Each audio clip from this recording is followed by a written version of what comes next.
നാടോടിക്കാറ്റിലെ ദാസനെ നിങ്ങൾക്ക് ഓർമ്മയുണ്ടാകും, സന്ദേശം എന്ന സിനിമയിലെ പ്രഭാകരനെ ഓർമ്മയുണ്ടാകും, കഥ പറയുമ്പോൾ എന്ന ചിത്രത്തിലെ ബാർബ ബാലനെ നമുക്ക് മറക്കാനാകുമോ, അറബിക്കഥയിലെ ക്യൂബ മുകുന്ദൻ, ഉദയനാണ് താരത്തിലെ സരോജ് കുമാർ, അങ്ങനെ മലയാളികൾക്ക് മറക്കാൻ കഴിയാത്ത എത്ര വേഷങ്ങൾ കെട്ടിയാടിയ, ഫലിതത്തിന് പുതിയ തലങ്ങൾ നൽകിയ, ഹാസ്യവേഷങ്ങൾക്ക് പുതിയ ഭാവക്രമീകരണങ്ങൾ നൽകിയ, സ്വഭാവ റോളുകൾക്കും നായക വേഷങ്ങൾക്കും പുതിയൊരു തൻ്റെ ഭാവുകത്വ പരിണാമം പോലെ മറ്റൊരു വേഷപ്പകർച്ച നൽകിയ ശ്രീനിവാസൻ എന്ന വലിയ നടനാണ് വിടവാങ്ങിയിരിക്കുന്നത്. കണ്ണൂരിലെ പാട്യത്താണ് അദ്ദേഹം ജനിച്ചത്. പാട്യം എന്ന ഗ്രാമത്തിൽ അധ്യാപകനും കമ്മ്യൂണിസ്റ്റ് പ്രവർത്തകനുമായിരുന്ന ഉണ്ണിയുടെയും ലക്ഷ്മിയുടെയും മകനായി 56-ലാണ് ശ്രീനിവാസൻ ജനിക്കുന്നത്. അദ്ദേഹം എക്കണോമിക്സിലാണ് അദ്ദേഹം ഡിഗ്രി കരസ്ഥമാക്കിയത്.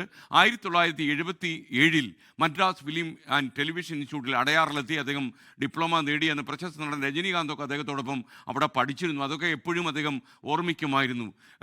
തൻ്റെ രൂപസൗകുമാര്യമൊന്നുമല്ല മലയാള സിനിമയ്ക്ക് വേണ്ടത് എന്ന് തിരിച്ചറിഞ്ഞ ശ്രീനിവാസൻ്റെ പടയോട്ടം മലയാള സിനിമാ ചരിത്രത്തിൻ്റെ ഭാഗമായി. 1976 PA ബക്കർ സംവിധാനം ചെയ്ത മണിമുഴക്കം എന്ന ചിത്രത്തിലൂടെയാണ് സിനിമയിൽ ശ്രീനിവാസൻ അരങ്ങേറ്റം കുറിക്കുന്നത്. ആദ്യകാലത്ത് ചെറിയ ചെറിയ വേഷങ്ങൾ കിട്ടി. പഞ്ചവടി പാലം പോലുള്ള ചിത്രങ്ങളൊക്കെ തന്നെ ചെറിയ വേഷങ്ങൾ ചെയ്തെങ്കിലും ആ ചെറിയ വേഷത്തിലൂടെ വലിപ്പമുള്ള വലിയൊരു ലോകം വരാൻ പോകുന്നു എന്ന കാര്യം, എന്ന യാഥാർത്ഥ്യം ശ്രീനിവാസൻ കുട്ടിഘോഷിക്കുന്നുണ്ടായിരുന്നു.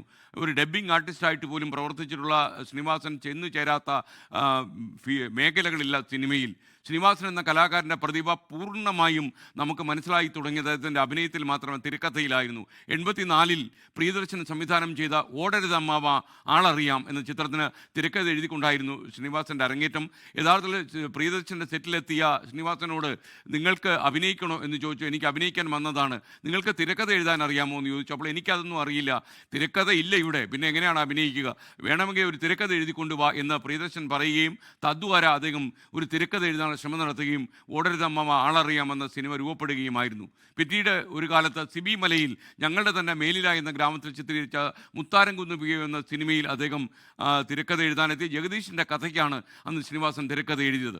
സത്യൻ അന്തിക്കാട് ശ്രീനിവാസനെ ഒപ്പം ചേർക്കുന്നത് വലിയൊരു ചരിത്രമായി മാറി. സത്യൻ അന്തിക്കാട് ശ്രീനിവാസന് കൂട്ടുകെട്ട് പിന്നീട് സിനിമയിൽ ഉണ്ടാക്കിയത് സൂപ്പർ ഡ്യൂപ്പർ ഹിറ്റുകളാണ്.